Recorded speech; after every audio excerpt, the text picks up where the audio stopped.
Hello, everyone. So you may have met Jon Gefaell. Did I say Gefaell. that right? Gefaell before when we talked about looping with Alison Hershey and Michael Fitzpatrick. So now I have Jon again in this episode to share his success story with us. Jon, where did your health or when did your health start getting out of control? I have a severe eating. I have type 2 diabetes. I have a lifelong severe eating disorder. I had a difficult childhood. I was raised institutionalized and had other. Everybody has issues. I had a hard time with things, and at some point, very early on, I was actually quite slender as a child, before 8 years of age. But then things, coping mechanisms and things don't work out. So I was 330 pounds when I was 14 years old. And over the years, that ballooned by the time I was 30 to 540 pounds. At that point, I determined to make a change. And Lotus 123 spreadsheets were new, and I worked in computing, of course. And I developed a spreadsheet using a government database to track macro and micronutrients. And I would what if to come up with what I needed to eat. And these were things like eat a head of cauliflower. I was hitting it. And my sport is swimming. I've had training in that and so forth. And so my thing is swimming. So I went to the gymnasium where they had the pool, and I was swimming a mile a day, 3 days a week. And I was doing the dietary control, which was low carb and high protein. It was a natural, it was obvious. And I lost 200 pounds in about 15 months. So I went from 540 to like 340, 350. At 270, right around there, I could not lose any more weight, ever. And it's like, not like I didn't know how to lose weight so far. So in the intervening years, I'm going to be 63 in a couple of weeks. I started my looping journey when I was 60, so 3 years. We're going to talk about that in a bit. But in that intervening time, I would get down to 270, not be able to go any further, and let the eating disorder take back, and I'd go back to 350, 360, 370. And that went back and forth maybe 4 or 5 times. I was back at 280 or so before the zombie plague, COVID. And then I didn't leave the house for 14 months. And I went from 280 back to 360. I more and more wanted to get control. But the problem was I was using 140 units of Tresiba, long-acting insulin. And what that'll allow you to do is eat a pizza for dinner, a large pizza with everything on it, and some chocolate cakes or cookies. But you have to do the same thing in the morning when you get up. And so if you can't sustain that, it's the opposite of the law of small numbers, and you're invoking these issues. So I was trying to moderate my behavior. At the same time, I was trying to have my cake and eat it too, so to speak. And you can't do that. So in that year, when pretty much after the initial COVID stuff, and I started trying to take care of myself, and even towards the end of that, I had the rescue squad come and get me 4 times for hypos. And twice they took me to the hospital. And that was no fun. And then another thing happened is one day, you know how you do, you're doing a lot of injections, you don't remember, I was in a hurry. I did my 140 units, got in the car to go somewheres, and thought, oh, I didn't take anything, had my kit with me, and took another 140 units. So by the time I got to my friend's house, which is a lodge in the middle of the backwoods, it's on solar power and composting toilets and everything, I started crashing hard. So I ate an 8-ounce gin of nectarine preserves, took another one with me, got in the car, drove a little over a half hour to McDonald's, had a huge double quarter pounder, Coke, everything meal. By the time I got home, I was back down to 100 and dropping. Ordered a pizza and more cakes and stuff. And by the end of the day, I had no more energy. I didn't know if I was ahead of it. So I called the rescue squad. They took me to the hospital. And of course, by then I was over it and I was rising into the 200s, mid 200s. They put me on an IV with D5 and went on to do more important things. And I was going up to 300. They didn't have time for me. They didn't have the knowledge of dealing with this thing. So I had to take the IV out myself and leave AMA against medical advice. But that was a wake-up call. And so the long-term insulin was a prison that I couldn't escape. And I'd asked my GPs, general practitioners, I know that I need to reduce my basal insulin and I need to start using bolus insulin so I can establish with myself the impact of my behaviors and my foods, and I can adjust those without having the weight of this, the prison of the long acting on me. And I would always be told, lose weight and exercise. How do you tell a 540-pound man or a 360-pound man, woman, person to do that without understanding there's an underlying thing that needs to be addressed? It's difficult. Anyways, I had a new GP because my old one left town. And I asked him about it, and I joked at him. I talked to him yesterday. I said, it's like almost flippantly, you said, go see an endo. That's what he should have done. And that's what general practitioners working with type 2 diabetics need to do sooner. There's this big concept that, oh, they don't want to use needles. I tell you what, needles are nothing when you're 370 pounds and you're having bad health. So there is a set of consensus statements out there that they need to move quicker on that. Anyways, he sent me to the GP. A month later, I saw Liz, and she said two things. Well, she said a lot of things. Also, all my providers understand that they work for me and that I make all medical decisions. And that's a really cool relationship that we have. And that's based on a bond of trust and performance. So having said that, I had this meeting with her and I was really ready to take charge. And I said, I need you to work for me. I need to be self-directed and motivated. I need your expertise. And so she said, sure, I'll give you bolus insulin. What's your is this your pharmacy? Great. And then she said the thing that changed my entire life. Have you ever thought of using a pump? Now, the way I like to tell is it's like Darth Vader, my concept of a pump. With hoses and steam and stuff. Yes. And she said, they have tubeless pumps. Mm-hmm. Now, I sleep like a helicopter. I bump into walls. I swim when I can, you know, and so back then even. And so a tubeless pump wasn't the right thing, but it was a pump like this. I had a small business with metal art, and the COVID thing put that to an end. And so I was on Medicaid.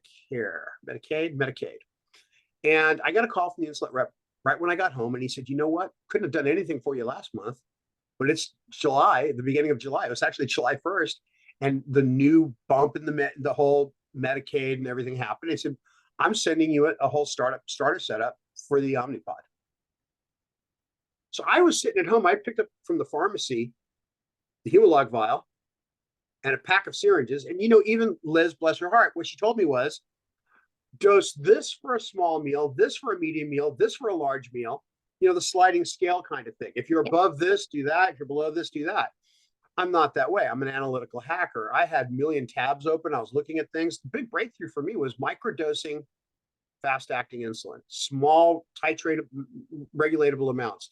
Well, of course, I've been doing open source professionally all my life, and I've heard about things like artificial pancreas and all that. So I started looking at that. I'm like, oh, I got this thing.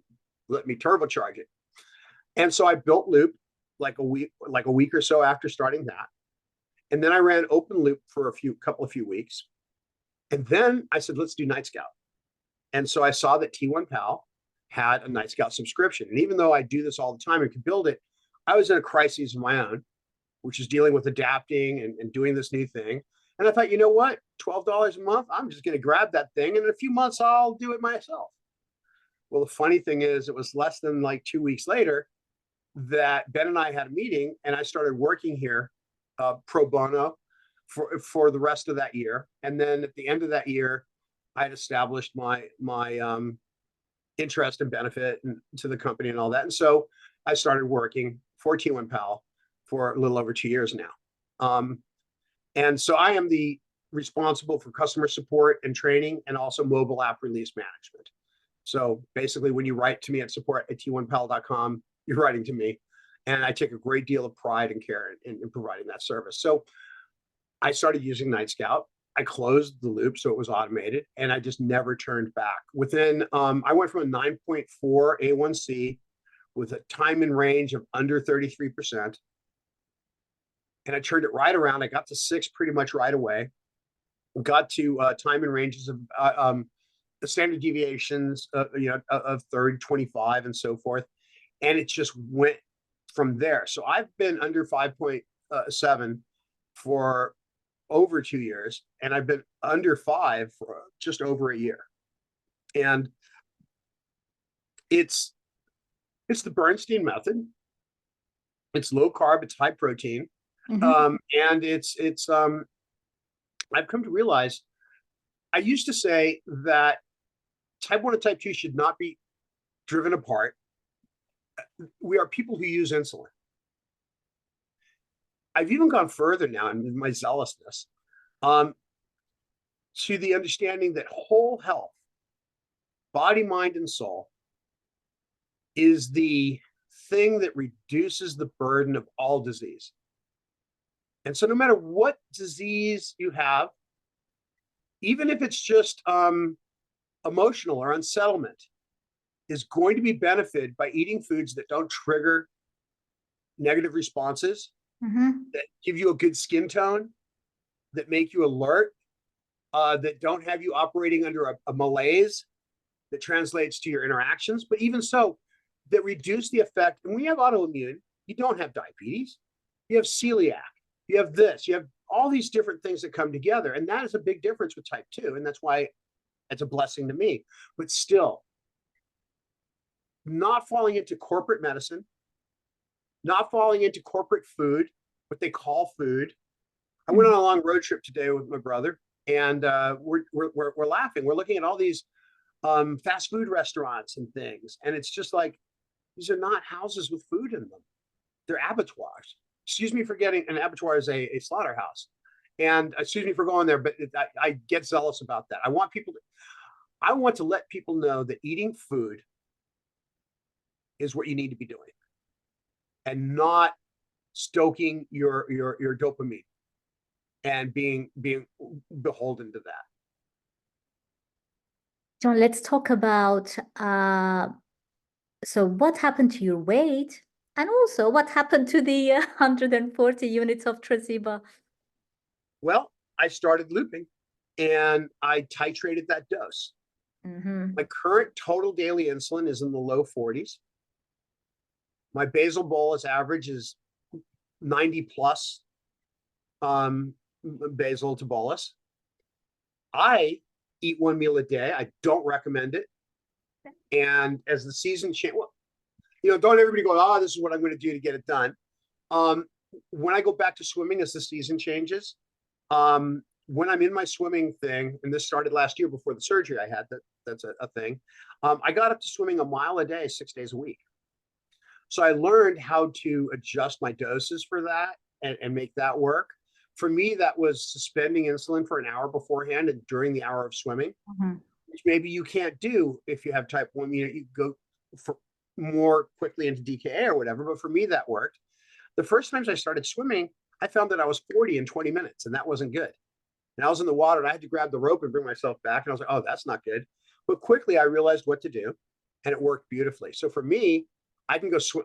I try to go in with 0 insulin on board at about 110. My target is 83, about 110, and I come out of the pool about 70, and I immediately give 2 units, and then loop adjust my insulin real high for a little while and adjust it down, and I find I can get it brings me back to no more than 105, and I'm back in range within a few hours. So that works really well.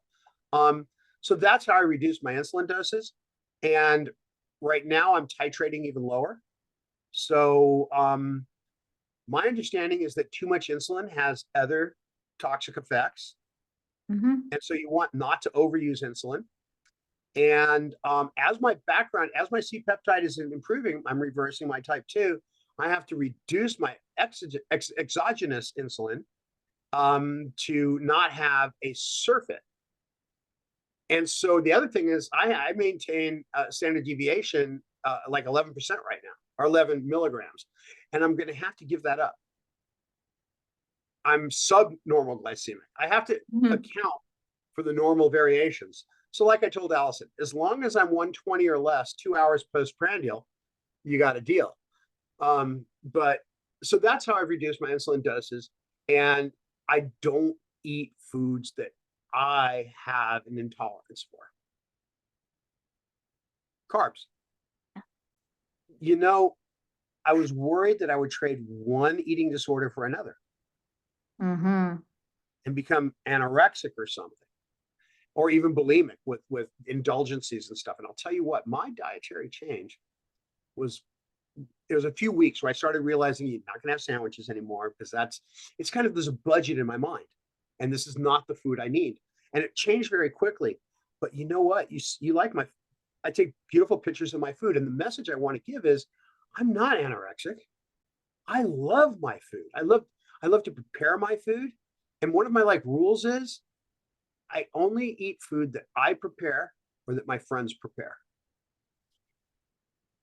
You know exactly what went in. Well, yeah, and the care that went into it, exactly. Exactly. So reducing the insulin also would have led to reduction in weight, right? Because insulin, we all know it, insulin has several functions, but it's also fat storage hormone. That's exactly it. Exactly. And so if you're taking a lot of insulin to eat a lot of food, like I was in my earlier days, all you're doing is you're making sure that you're doing fat store.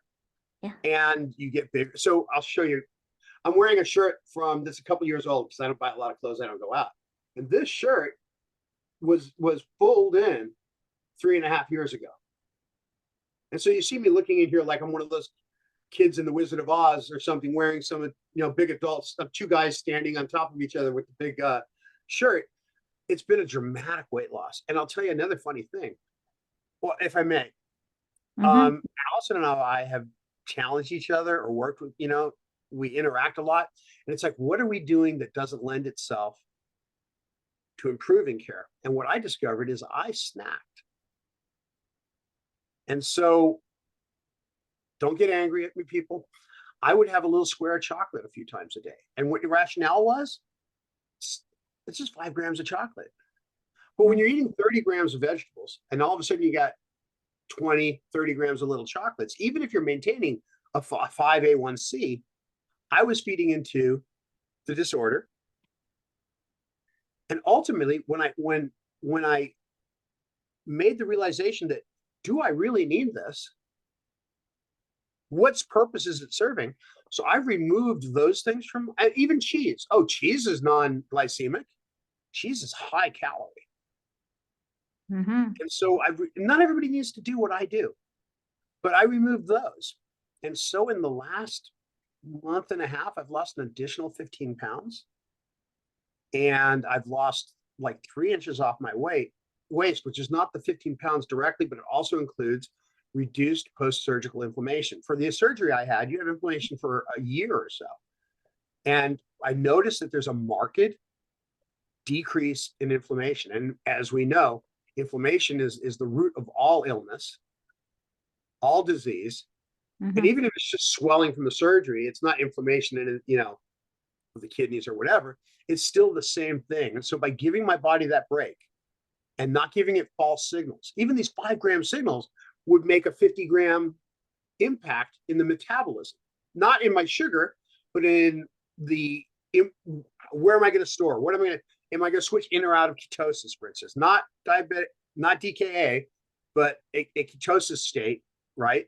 And so that's another thing. I don't chase ketones, but I tend to operate about between 0.5 and 1, which is a good weight burning, lightweight kind of thing. So anyways, eliminating those snacks has reduced my standard deviation, and it's resulted in reduced inflammation and weight loss. And so for me, my goal, so right now I'm running at 255. I wasn't this light when I was 14. And I wasn't this things went upside down about 8. But it's like this is an amazing new thing. And my goal right now, my weight class is class one of stage one, class one obesity. I've been class five. When I was at my tallest, I would go to the big and tall store. I'd have to go to the very end of the pads where they had the 74-inch waist. And all they would have is a loud orange pant or a checkered thing or something. I don't know why they did that, but that's all I could wear. And so my goal is to reach, my goal is to become overweight, which is the class below stage one obesity. Yes. And then we'll see where it goes from there. But right now, I want to lose another, I think it's like 25 or 30 pounds to get into that overweight category. And that's just going to be wonderful. It's going to be amazing. So, yeah, you have my support, and I know you will do it. You will get there. I feel being part of a community and having a support for your practices and other people that understand them are doing the same thing, working with my clients teaches me the importance of what we're doing and what I'm doing. So it's vital to my life being involved in this community. And it's so great to be on your podcast and to be able to work with people. Well, John, and you also have the determination and the discipline to do it. Yeah, I just want to also say that there hasn't been any rigor. There hasn't been any cravings. There hasn't been any, oh my God, I better not do that. Now, that's my neurology. I make a decision, I go with it. And if that decision is right, see, maybe that's something people can take away, is that if you buy into it fully, it becomes, so look at my meals. It becomes a wonderland of delicious food. It becomes a personal feeling of increased health that far outranks the impulse to go to McDonald's. And so it hasn't been hard. It's been reinforced every step of the way by the results and the way I feel with my health and the community that I'm interacting with. It really is important to me. John, are you doing any resistance training now? I haven't been able to go swimming for two reasons. One was the period of recovery. And then there was the winter and my car went completely upside down. So for months now, I've been trying to find a car that I can afford with the very meager money I have. I used to earn money. That was a previous life. I was an engineer. I was very good at it, but I just can't live in Silicon Valley anymore. And so now I'm doing this, which pays a sustenance kind of wage. I mean, I believe I'm the first person in the world to get paid to do what I do, which is pretty cool. But I haven't been able to get a car. So I'm trying to get a car. When I do, not rationalizations and excuses, but I can't go drive to the pool every day and get it on. But I can't wait until I get back in the pool. And that's going to be a whole different thing that's going on. And that's going to require some changes to my regimen. I think I strayed from your original question. No, that was good. I just asked if you were doing any resistance training. So the resistance training. So my plan is, and I wanted to do this before, is I want to pick up some weights and do isometric training, which is a beautiful complement to the swimming. And you don't have to go drive out and do it. Yes. And you can do it here. And so there's bands and stuff as well. But I want to get a couple little barbells and a bench and just do, I don't know what, the lats and the tris and the delts and all these different things and start working that out. And that gives the long burn. So I want to put those two together, and that's going to be my project for the spring and this coming time. So yeah, resist isometrics, right? Well, that's absolutely what I meant. So and that's what we were doing because gyms were closed during COVID lockdown. So we were all doing what we could with the resistance bands at home. Now, John, we are going to wrap this up, but I want you to talk about, other than the weight loss, which in itself is a massive benefit and life-changing sort of experience, what other positive sort of outcomes have you experienced? Well, since starting the looping and losing weight. So I got to look this word up to make sure I use it right. Corpulence is the state of being fat or obesity. But to be corpulent is to have pasty skin, all the things that ill health give you, right? And so when your body is, I mean, people tell me, you look great, you got good color, and things are happening. And so just like my salads, just like my vegetables and my other things I make, the more color you have, the more reflective it is of a thing. But how does it feel? More energy, better sleep, better relations with other people because I'm not fighting my pain. I have chronic pain. It's reduced my chronic pain.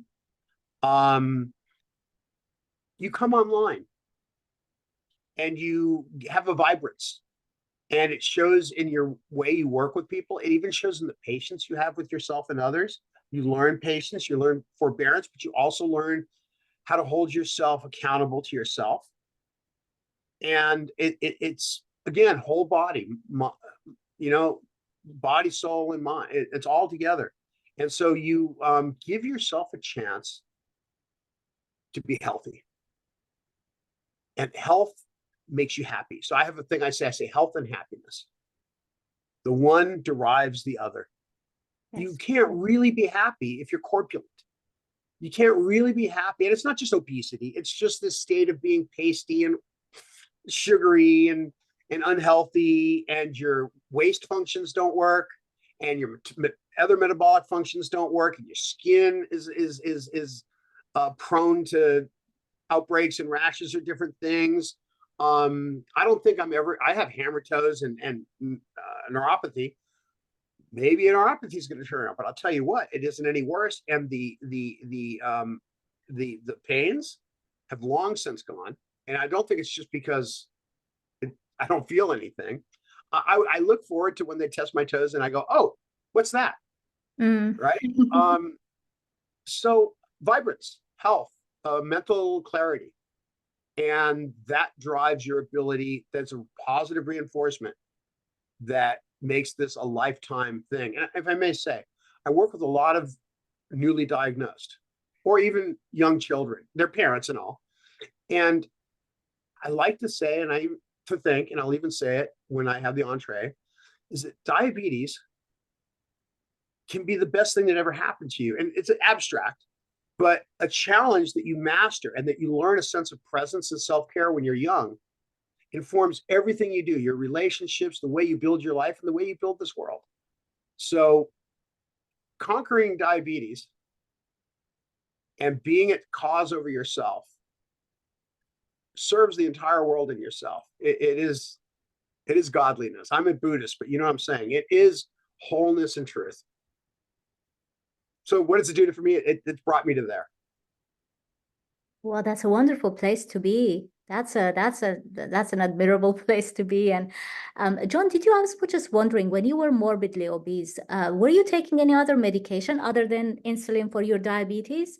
They started me on metformin, right, way back. And at one point I saw a doctor, and I went in and I was like 600 or something, and they took my A1c, and I came back and I was 14.5. And the doctor's like, how do you, and I was very high performance engineering working. I led teams, I did big work. And how do you even function? And do you drive here? And I was like, well, yeah. So he said, we're putting you on insulin. And the guy, he wasn't a great doctor. He told me that I had no pulses in my feet and was going to lose them soon. And I think he totally made that up because no other doctors reinforced that, but he wanted to put the fear in me. He showed me how to inject the insulin that day when I came back for the insulin. And he said, just jam it through your pants and you can reuse those needles. So I kind of like that. I mean, but okay. And so I got put on, I think, Byetta even first, which is a GLP-1. It was the early glipizide or Bydureon. I forget. I got too many names. So I was on that. And then he put me on this insulin. And then that dose just went up from 40 to 60 to 80 to 100, 120. And by the way, that 140 wasn't my dose. It was what I was taking while I was living my life, 300 plus or minus. And so who knows what dose could have controlled that. And so now not only am I taking in the low 40s, but it's moderating me to a very tight control. So that was pretty much the progression. Oral medications, a non-insulin injectable, insulin, increases in insulin, getting on bolus, getting on the pump, getting on loop. and bringing it all back down. I was also taking Jardiance, which is an SGLT2, and I recognized that I was at enhanced risk of euglycemic DKA. And that taking the insulin and that together and aggressively as I was treating myself, that I needed to evaluate myself, not as that other patient, but as this patient. And so being my own doctor, I eliminated the Jardiance. I also reduced the metformin dramatically, but now I'm bringing it back up because I understand that there's a lot of benefits to metformin. And the things that people say negatively against metformin, you should take into account. But on the balance, I think that the metformin is good for me. So I'm increasing that. Oh, so I had a meeting with my GP yesterday, and I told him we're going to stop taking statins. And he said, brilliant, let's do that. So I've stopped taking statins, and I expect that to give me, I have a lot of, I'm handicapped. Even though I talk about all the swimming, I take the electric cart at work. I have a seat in the shower. I have a seat in the kitchen. I just have very bad pains. And I came to realize that thinking about they're more muscular than anything. And they're maybe very related to all these this cocktail that I'm taking, this cocktail of medicines that's intended to replace healthy life. And so I constantly am working at titrate. So I'm reducing those things. And so now I take just much less medicines. Any blood pressure medication? I'm on lisinopril, which I believe is related to blood pressure. Removed the statins, which are related to cholesterol. I always have low normal 110s and 70s.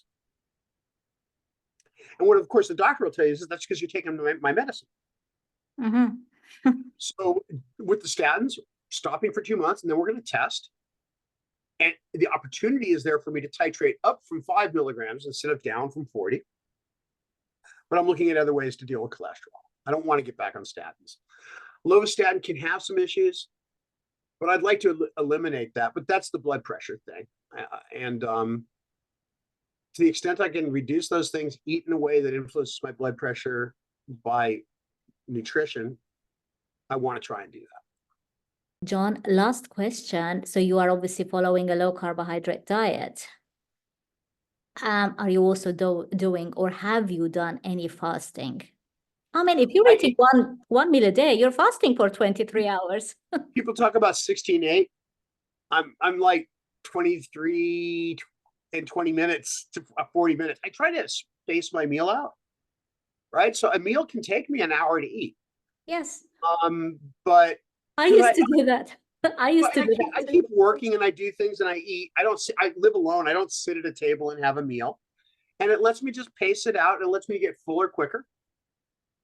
But how can I have 3 cups of vegetables in my meal? So how are you not going to get full from that? But yeah, so I fast every day. And you know what I'm doing? So now I'm trying to increase the protein. So a couple hard-boiled eggs around noon is a thing. And so I'm trying to do that a bit more. And when I get back in the pool, I may need to do more. But yeah, fasting is my baby. Oh, and I like to be a little bit hungry. It's a good feeling. Not like ravenously, I'm in trouble hungry. But you know how they say stay hungry for life? When you're not hungry anymore, you're not doing it. And that was another thing, to be able to experience true hunger, not craving, but to be in touch with your body, wanting to be fed is a pretty cool thing. So yeah, it's not a problem for me. Amazing story. Well, thank you so much for coming and sharing it with us, Jon. Thanks for taking the time to listen. I hope that anybody hearing this can find a connection at some level. And I'm humbled and honored to be able to share my story with you and your listeners. It's just one story of many, but it adds color. And it's an inspiring story, and we all love success stories. So thank you so much.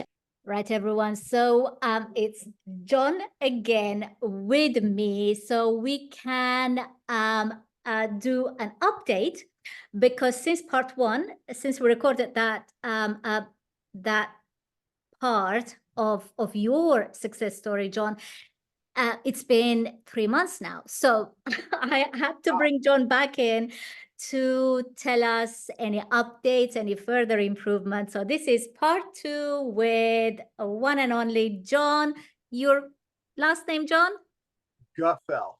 Gefaell. I just don't want to mispronounce it. So, Jon, good to have you back. So, last time we spoke, Jon, you shared the story of obviously how you reduced your total daily insulin from what used to be like 140 units to 40 units. Has anything changed since then in the last 3 months? It's been 3 months exactly and 3 days, by the way. That's pretty wild. Yeah, a lot has changed. It seems like there's a snowball effect to taking care of myself. My insulin usage now is just under 20 units a day. And that's I do a A1C on the beginning of every month, and it was 4.8 on the first. It was 4.6 the previous month, so 4.8, but you know, there's variations in measurements. So doing well with that. My standard deviation is about 12 or 13. And that's very important when you talk about just a single metric of A1C. That can be very misleading. So you want to see a small standard deviation and a great time in range. So my time in range from 70 to 120 is in excess of 97%, which is wonderful. The only lows I get are those pesky Dexcom compression lows. And highs are, you know, generally under 140 and very rare. So it's really cool. I enjoy that. Yeah, my basal rates have continued to drop and drop and drop. Curiously, I don't think my insulin resistance is improving as dramatically. But you know, science and measuring things. I still have the same general carb ratios. But you know, people that eat like we do, Bernstein method and so forth, we have much more of a protein and fat impact that we're aware of. And so we don't count carbs as much as express a carb value in loop, express a carb value to offset the insulin and make that work. So it's kind of ethereal. And maybe I need to start. Allison Hershey, who I work with, has told me that maybe I'm counting more carbs than I'm really eating. So adjusting those things and having great results.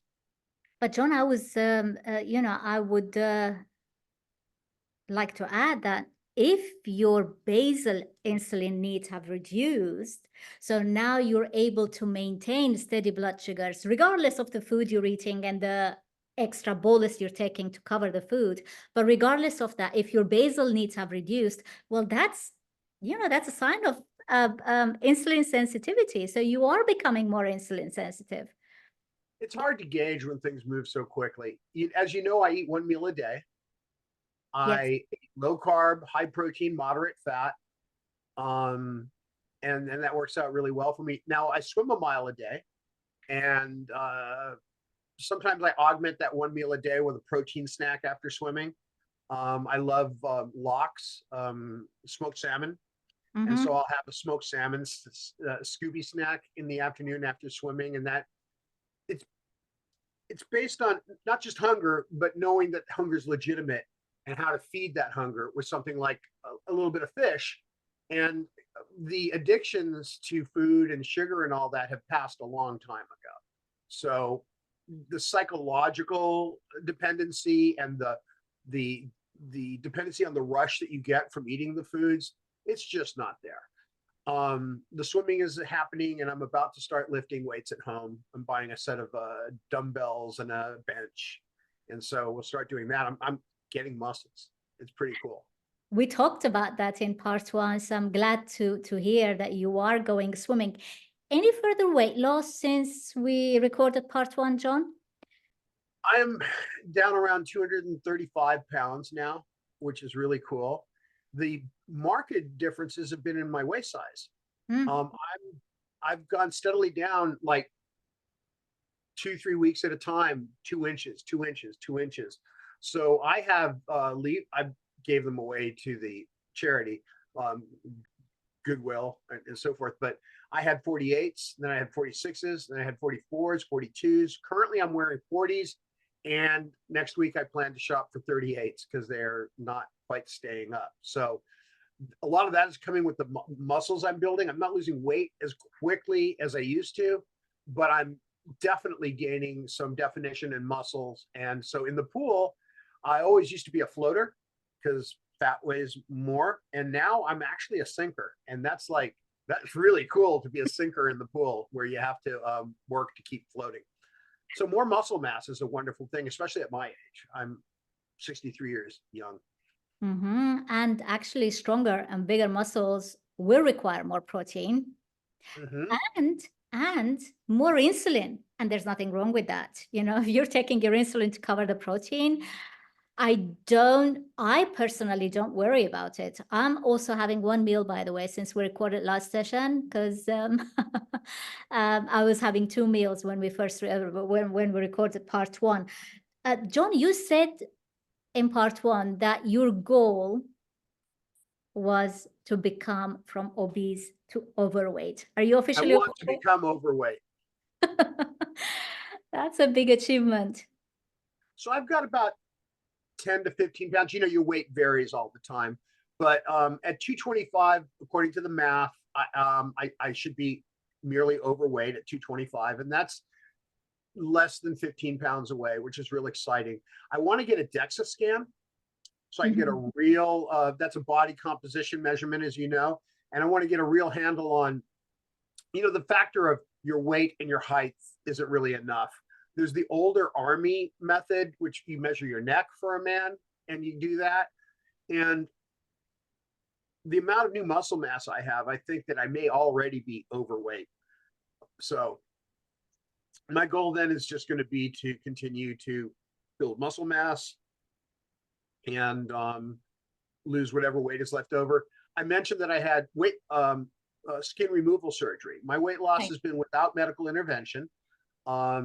And so no bariatric surgeries or any crazy diets or anything, just focusing. So we removed about 12 pounds of skin, and that gave me a nicer profile. But I'm scheduled for a second surgical consultation September 17th, where we're going to work on monsplasty and gynoplasty. So get rid of the excess skin in the breast and the excess skin in the pubic region. And then maybe next year we can work on taking some of the extra skin in the arms and the legs. So I'm looking forward to actually seeing my surgeon and having him remark on what a better physique I have and help me to tune it up. You know, it's not vanity surgery as much as I've earned the body that I built, and I've got these sagging amounts of skin, and I want to be able to take my shirt off at the pool and look good. So which part did they address first? The apron of flesh over the abdomen area. So this area here was huge. And fat cells don't usually multiply. They just become distended and built out. Now, at extreme ranges of obesity, you do create new fat cells, but they never go away. They just become emaciated somewhat. So you have all this skin left over. So that was what was removed. It was a 5.5-hour operation. I might have mentioned it previously, featuring my Loop app during the surgery. And the surgical team was really very impressed by how Loop worked there. That's amazing. We didn't talk in part one about the skin removal surgery, and you are looking good in some of your photos you post when you by the pool, right? When you go swimming. I got a new one today. In fact, it even shows in your face. You're more radiant now. You're more healthy. And even the face sort of is slimmer now. I think my viewers will also notice the difference. And that's just 3 months. It's been tremendous. It's very rewarding. I post on my Facebook page, Jon Gefaell, publicly for the last 3 years, a journal. It's essentially a journal of my progress. And if those of you use Facebook, you know that it'll say, a year ago, you posted this, or 2 years ago, you posted that. And for me, those are very affirming and rewarding. And so I continue to do that. I post my meals every day, as you know, just about every day, and my progress. And you know, it's for me. It's my journal, but I share it, and people tell me that they get a certain amount of inspiration or ideas from it, and I enjoy that. John, so you were diagnosed with type 2 diabetes, but they did run a C-peptide test, obviously, to see how much insulin your pancreas was producing at the time. So Yeah. what's happened to your C-peptide level? It has increased quite dramatically. It was insufficient. So most people with type 2 diabetes, um, their beta cells, their pancreas creates a bunch of insulin. And so they have insulinopenia, or a lot of insulin in their body, and they need that to combat the carbohydrates and the things that are going on. Since starting looping and since starting bolus insulin 3 years ago, my C-peptide has gone from 0.7, which is insufficient, not as insufficient as many type 1s, but not enough to sustain a healthy life. And now it's actually 1.9, which is smack in the middle of the range. There's some concern that I may have structurally abnormal insulin, which is the endogenous insulin that you make yourself is there, but it's not as effective. It's a little damaged. And so I still use the pump, but I never thought I'd get to the day where I would have a minimum fill of the Omnipod, which is 85 units. And now I'm actually running 65 units for the 80 hours that a pod will give me. And that's heady. That's kind of very encouraging, but I still need the insulin. I still need to maintain the basal. I still need to bolus for the meal. And it's just a way of life. You learn to manage it. John, when you were morbidly obese, did any other parts of your body get damaged? Like, did you get liver damage, or did they ever scan your heart, for example? I had where they go in with the catheterization or whatever, when they go in and they look at the stuff, and they said I had mild heart damage, but so does every guy at this age or something like that. It's not all that common. So it wasn't pronounced. I had neuropathy in my feet and hammer toe, and quite a bit of hammer toe, and the doctor would hit me with the needle and I couldn't feel it. And I'm getting some nerve recovery. I'm getting some feeling in the toes, and they are less pronounced in the hammer toe aspect. They're more relaxed and laid out. And I don't know, I haven't studied that too much, like how reversible that is, but it certainly seems like it has. And the coach at the swimming pool, who coaches the swim team, is a friend of mine. His name's John also. And he complimented me on my kick. So, and I do a breaststroke. So there's, certain movements of the feet and stuff. And it's working out great. So I think that's getting a lot better. And just overall, vitality is definitely a thing that's improved. That's amazing to hear. John, you were talking about in part one, you're talking about, your habit of snacking and how you were trying to sort of remove snacking from your life and just stick to your one meal a day. Has snacking come back into your life? No, it was one day, my diet bestie and I were talking about snacking and the correlation that has to food addiction. And in particular, we were talking about these low carb, artificially sweetened snacks. And I made the observation that those are just reinforcing the addiction. They're reinforcing the mechanism of having a treat or a snack. And maybe that's dealing with the way you feel emotionally. Maybe it's dealing with, this residual need to snack. And we both just stopped snacking. And it's had profound benefits. That's also why I mentioned the protein snack. It's really an extra meal, I think. It's not just a snack. And as you said, you're building muscle, you need protein.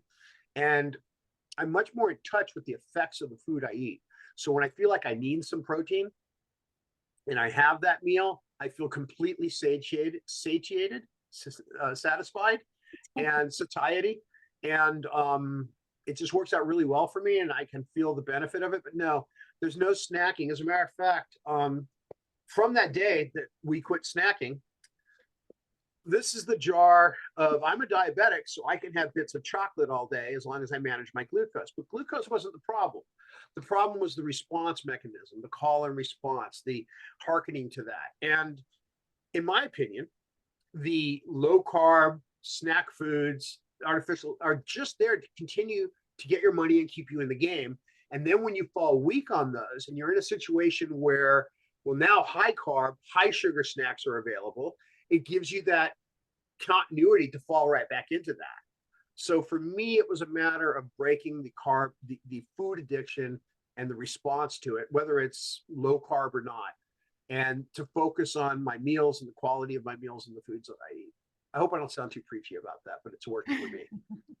Well, it's serving you well. It's serving you well. So, John, are you taking any other medications at the moment for blood pressure, or because, further weight loss usually results in better lipid certain numbers and also better blood pressure numbers?